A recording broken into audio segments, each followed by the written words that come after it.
tej definícii je jedno slovíčko, ktoré chcem vypichnúť. Tipnete si, ktoré? To je ono, trefa.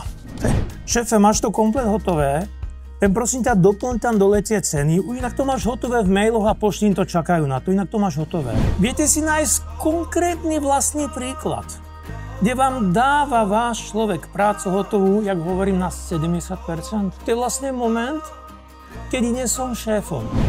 Mám doma dieťa. Niečo zničilo vedome, alebo skôr z nevedomosti. Mám minulé narodeniny a 4-ročná vnúčka vyťahla drahú kytku z kvetináča a gratulovala matke. To je tá rodina skoro infarkt, doslovený kult. Tá holka není zákerná. Iba netuší, že to sa akurát ona vidí, že každý dal kytku. Dala takú. My sa to presne, to je nevedomosť. Nemôžete mlátiť ľudí za nevedomosť. To je chore. Vy musíte trénovať, učiť, vysvetľovať.